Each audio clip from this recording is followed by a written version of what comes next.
Uh, Good evening, everyone. My name is Kelia Kaneze. I would like to first thank all of you for being here tonight. Thank you for attending. Now, today's motion states that the ICC has done more harm than good. We, as the affirmative tonight, will show you how, firstly, the ICC was flawed from its design and how it has failed to accomplish its fundamental goals. We're not denying some of the benefits that the ICC has brought, and we're not denying that it has been good somehow, but we are saying that due to the failure and the inability to fulfill some of its goals and its promises, it has done more harm than good. The International Criminal Court, ICC, investigates and, where warranted, tries individuals charged with the gravest crimes concerned to the international community: genocide, war crimes, crimes against humanity, and the crime of aggression. The ICC has four main aims, and these are: to ensure the worst perpetrators are held accountable for their crimes, to serve as a court of last resort that can investigate, persecute and punish the perpetrators of genocide, crimes against humanity, war crimes, assist the national judiciaries in the investigation and prosecution of perpetrators, with the aim to allow states to be the first to investigate and prosecute and help promote peace and security, deterring the potential perpetrators. At face value, it would seem uncontroversial. Who would be opposed to persecuting crimes against humanity? But the ICC has attracted criticism for both its design and execution. Writing in the Journal of Democracy, Duncan McCargo argues that even in concept, an international justice system is flawed and perhaps unworkable. On to my first argument. The ICC has failed to deliver on its promise of justice. The International Criminal Court seeks justice, believing that all humans have specific and inalienable rights. When criminals threaten these liberties and cause chaos to civilians, he or she deserves persecution and must be stopped. While the ICC describes its efforts to tackle the punishment, it has failed at establishing restorative justice, which is a form of justice that brings about peace after criminal persecution. Instead, the ICC practices retributive justice, whereby it only focuses on capturing and locking up the criminal. It is important to persecute perpetrators, and we do not deny that, of major international crimes to prevent them from continuing. But it is equally important to restore justice to protect the victimized civilians from attaining peace. The court clarifies that it solemnly plays a judicial role, but no organization has committed to playing the equally important political and peacekeeping role. Likewise, the ICC needs to work on the Security Council to perform peacekeeping alongside an investigation. Prosecuting a criminal with no vision of peace could have an already fragile country, such as the ones investigated by the ICC, at shambles. Likewise, humanitarian aid would be pointless when no one can persecute a cruel and comparative leader who is causing violence and oppressing civilians. As shown in Uganda, undecided peacekeeping efforts and ambiguity in the Rome Statute has allowed Joseph Kony, who was a rebel, to continue violating the international humanitarian law and the universal human rights. On to my second argument.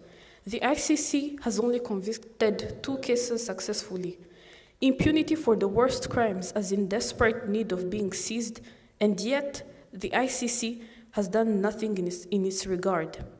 The court is too slow and too weak to be effective. During its 12 years of existence, the ICC has only completed 2 cases, neither of them free of accusations of controversial procedures and questionable judicial standards. For example, the budget allocated for the ICC is about 140 million euros. The court has 18 judges and more than 900 staff. Funny enough, the ICC has only managed to successfully try 2 cases, given all the resources it had. 2 cases out of the many that it has the potential to solve. It is therefore our belief tonight, given all the resources owned by the ICC, that it has completely failed with only 2 cases tried. And to conclude, the ICC has failed. Thank you.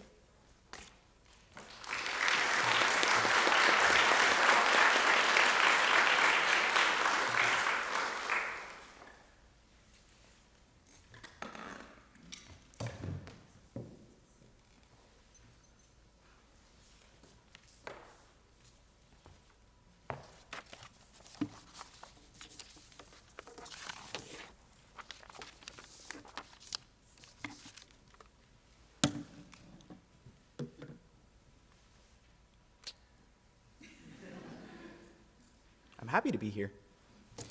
All right, I will start the 5 minutes now.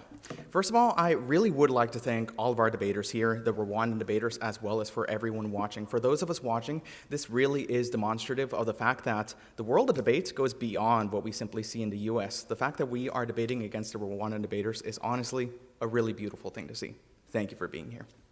Let's go on into some of the arguments. I actually do want to emphasize this theme that's going to be going on here that my team's going to be emphasizing themselves as well. The theme is that although our opponent said that restorative justice is incredibly important, and in ways it actually does way more good than, say, the ICC does with their punitive justice, I would argue to say that punitive justice, on the other hand, has had far more results, and has had more results that's going to be historically proven by some of the points that we will bring up here. But if you have a system like the ICC, which may be broken, may have its flaws, just like the great American icon Rick Astley said, we're never going to give it up. We're never going to let you down. We're never going to let it down and desert you. American icon Rick Astley. Our two arguments here are that the ICC serves to enforce two main things as the institution that it embodies. The first one is going to be that it reinforces the current rule of law, and the second one is that it's a deterrent. So let's go into our first argument, which is that it enforces the rule of law. Now, the rule of law, we can all basically agree that the law is incredibly important. The law is what kind of separates us from, say, lawless places like Florida. So the law is incredibly important because it separates us from other places. To help prove this example, we're actually going to look at one of the moments in history that helped inspire the creation of the ICC. That is the Nuremberg trials. The Nuremberg trials happened shortly after World War II to help prosecute Nazis, which, as we all know, Nazis are bad. Seriously, Nazis are bad. It helped persecute Nazis, and as a result, they actually brought hundreds and hundreds to trial. Some of the numbers, if you really do need the numbers, are that we brought a total of 177 Nazis to Nuremberg, tried, imprisoned, and basically had them pay for their actions. This is incredibly important, and this shows that a moment like Nuremberg really helped to create the ICC, so its foundations are in order. And the second event was the fact that we had the Yugoslav Wars as well, which helped create the ICC and helped create modern international law. The Yugoslav Wars were fought in 1991 in former Yugoslavia. It was marred by a series of war crimes, genocides, and a bunch of other really horrible things that happened throughout a 10-year period in which as many as 130 people, as per the Humanitarian Law Center, actually lost their lives, which was really, really bad. And the ICC didn't step in because it wasn't existent back then, but there was a tribunal that was created known as the International Criminal Tribunal for Yugoslavia. Long name, long in the tooth, but it did its job. It was foundations like these and institutions that stepped in to enforce the law that created what we now know as the ICC. And the ICC now stands to help enforce some of the present atrocities that are happening right now, which is going to be our second argument. Our second argument is that it's a deterrent for future crimes.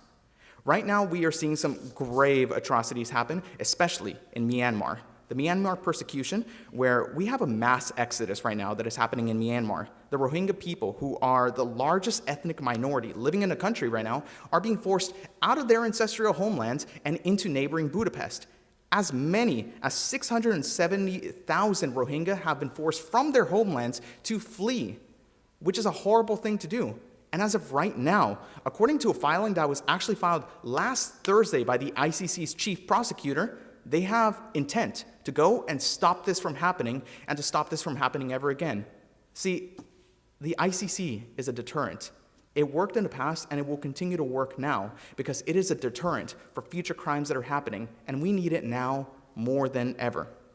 So let me go on into some of the arguments that our opponents made as well. Now, our opponents basically said that we have to look towards more restorative measures instead of the ICC, which is not restorative, and they listed off a few criticisms as well. However, I would argue that we're all vying for the same goal here. We all want to stop future crimes from happening and basically future atrocities from happening. So we have to work together because this is no reason, there's no harm that's shown by the ICC.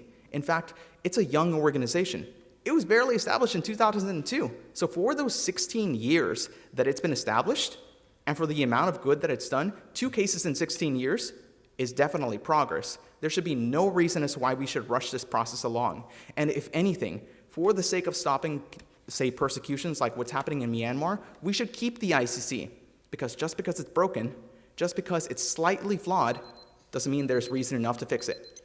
All these reasons are also why we urge for you to vote for the negative. Thank you.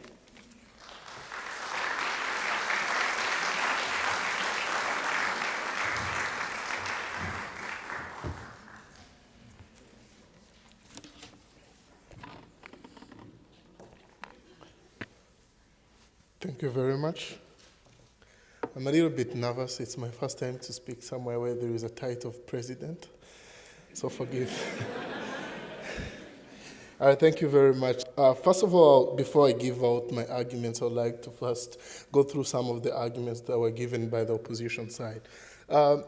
Yeah, I like the fact that they gave all the good things that ICC has done, but then after they mentioned something that even if it was not in existence by then, but I don't know why we should give it credit yet, it was not in existence. Yeah, it was good what they said, that the moral intention of creating ICC. We did not deny that, or we do not deny that the ICC was created on bad intentions. Yeah, it was good intentions, but now what we are trying to measure in this debate is, has it really achieved all the good intentions that proposed when it was being put in place? Now, another thing you said is that the intent to go and stop what is happening in Myanmar. Now, the question is, as their treaty suggests, it is not the first time that we are going to be disappointed by ICC if they don't do it, because there is a lot that they promised but they do not achieve as an institution that was created to bring up peace. So we cannot even count this as an achievement because it has not already been done. It's still in papers, as they still have many things still in papers but not being achieved. Now, another thing is that International Criminal Court that we know as the ICC seems to be as an ultimate solution to the acts of violence, hatred, and greed. And then ICC acts as a court of last resort, prosecuting crimes when national courts cannot.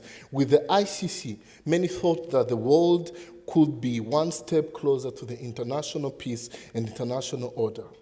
However, ICC has not been viable and sustainable path to justice because of its inability to prosecute perpetrators from both state parties and non-state parties, its historical failure to prosecute major international crimes, and its practice to retributive justice that fails to restore us peace. The first example is Omar al-Bashir, who evaded the ICC for 11 years as the president of Sudan. He sent militias group called Janjaweed to kill civilians in Darfur. More than 400,000 people have died and 2.5 people have been displaced. He's guilty of many crimes, namely genocide, and has authorized, funded, and murder of Darfurians. But this guy still moves around in different countries that are member states of the ICC and has not yet been able to be prosecuted, which is a failure of an institution like ICC that is in place to bring up peace to people, that is in place to make sure that the world is a good place,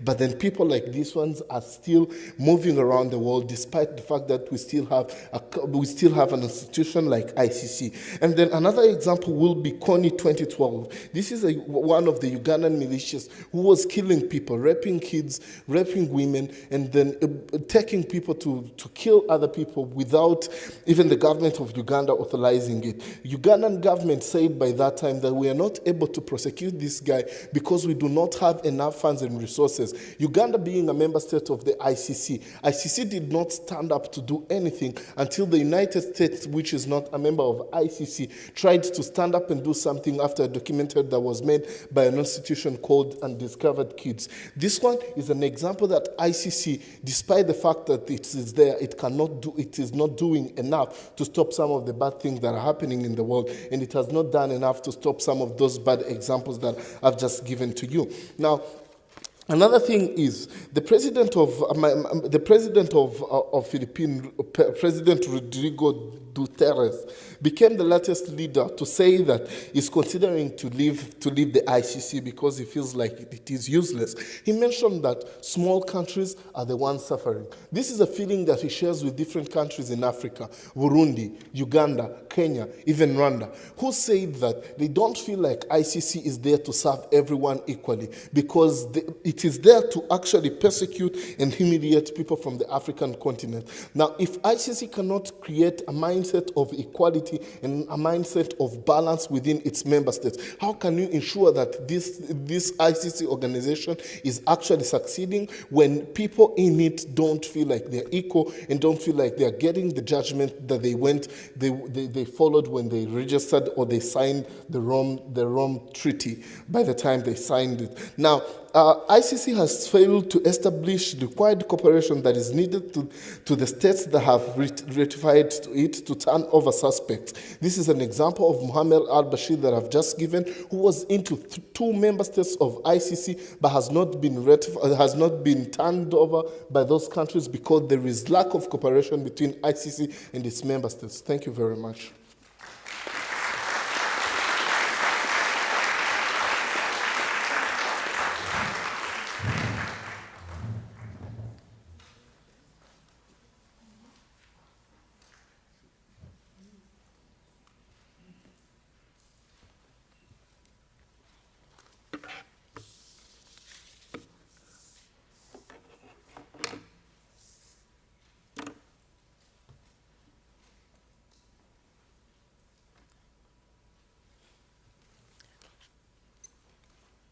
Thank you everyone for coming. I'm really excited to debate.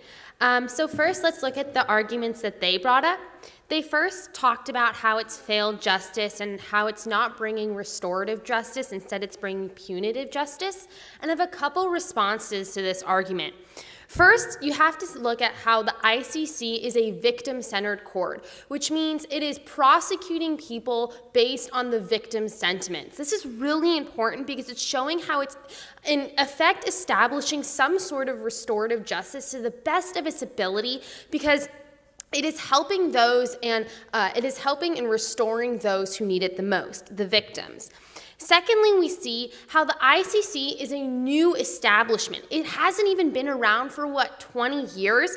This is really important because the ICC, even though it seems like they have a lot of money, they really do not have the resources. In fact, their only goal is to invest, and as they talked about, is to investigate and try individuals. Their goal is not to bring restorative justice. In fact, other international organizations are there to bring this type of reconciliation to these places, because at the end of the day, the ICC is a court, and courts must have punitive justice and which bring the most results.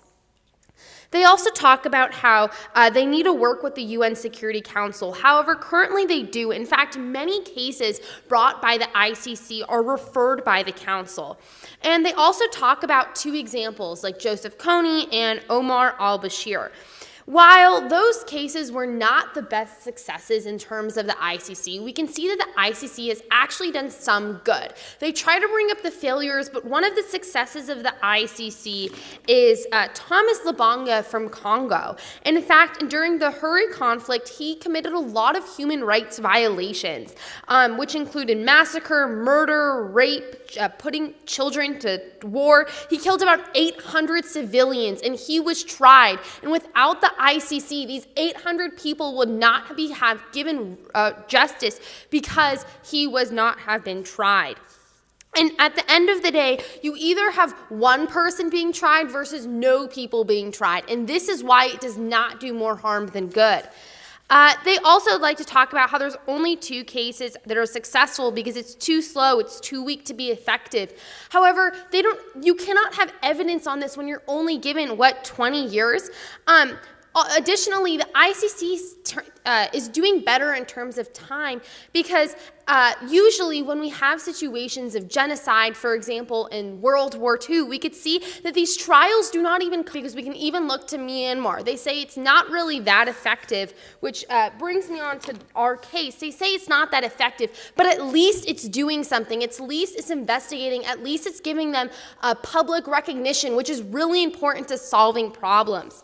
On our arguments, they say how that we shouldn't be giving credit to something that's not in existence. While it wasn't in existence, it was an empirical example of the thought of the ICC, which is why we should look to the Nuremberg trials and in Yugoslavia. They also say, in response to our deterrent argument, they talk about how it's a disappointment and we have a lot of promises. However, the act of investigation itself is so much greater than the act of nothing. This is why, overall, it does not do more harm than good. Remember, we're not trying to prove to you that it does more good than harm. We're just trying to say that it doesn't do more harm than good. They also talk about how they're not doing enough because they do not have universal jurisdiction. However, in fact, the ICC does have jurisdiction because the UN Security Council is able to recommend cases to the ICC. And they talk about how small countries are suffering. For example, in the Philippines with President Rodrigo Duterte, I don't think we should be giving our sentiments as someone that is killing people in such a drug war. And they also talk about Africa, and how it's disproportionately affecting small African countries. Remember, the ICC is composed 1/3 of African countries, which means disproportionately it's going to affect them. But we can also see how they're making a move towards other countries, like in the United States right now. They're investigating United States actions in Afghanistan, which means they're looking towards other places, which why right now the ICC is not doing more harm than good.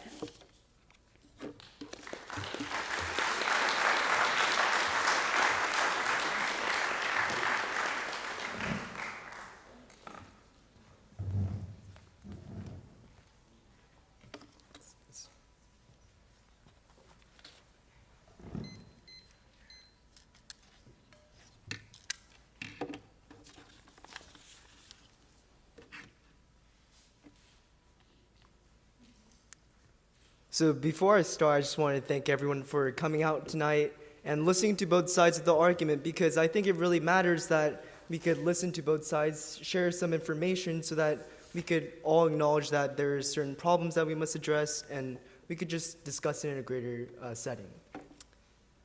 So with that, 3 minutes.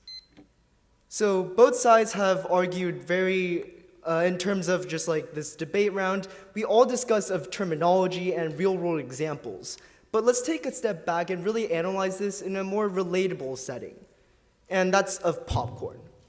So I think there's a reason why movie theaters are selling popcorn instead of us just making popcorn. And this is because every time I try to make microwavable popcorn, it turns out black. Just something doesn't go right. And I really don't know why. Maybe it's just that extra 30 seconds to make the popcorn just pop a little bit more.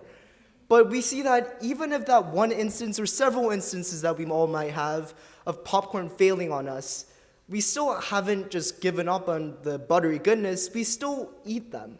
And that's the whole idea behind the ICC, because even though we see the failures, we saw the little flaws, we can't just give that up because they're a young system, and we must still continue to trust in them to see what benefits they could still bring on.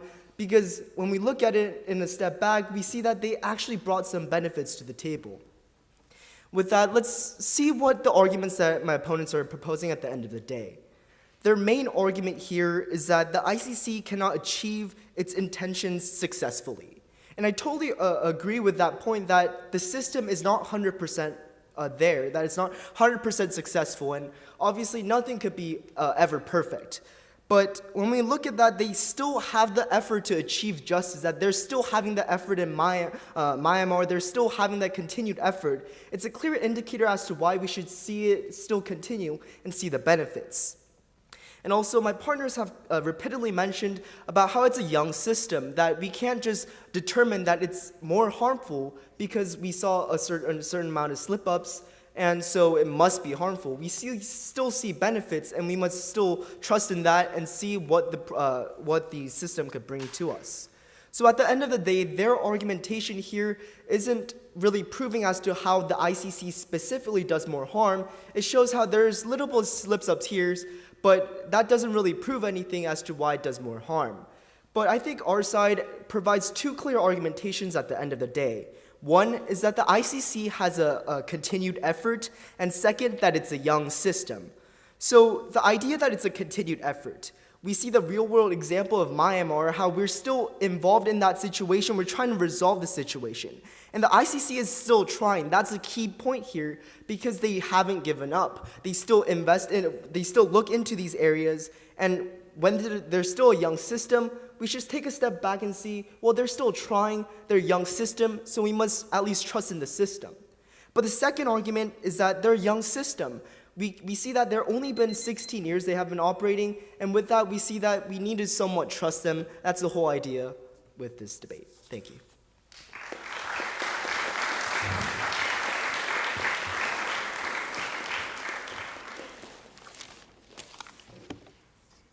In my country, we sometimes like to compare things to people and people to things. Now, I'm thinking, if ICC was a human being, he would be allowed to drive right now. If he knocks someone, are you just going to say because he's a young driver, we cannot consider that? Now, the question right now is, their main argument was that ICC is a young system. But then I want to give you an example of what happened somewhere after the genocide, and then a lot has happened with low budget compared to what ICC has been able to do. Now, in Rwanda, after the 1994 genocide, the Rwandan government stood up and introduced what we call gacaca. This is, in Kinyarwanda, this means grassroots. Now, what this means is that people were to give justice to their own people in their own area where they killed people. It means that you will come in front of the people you lived with and who know exactly what you did, and they will tell you what you did, and you will get your punishment from there.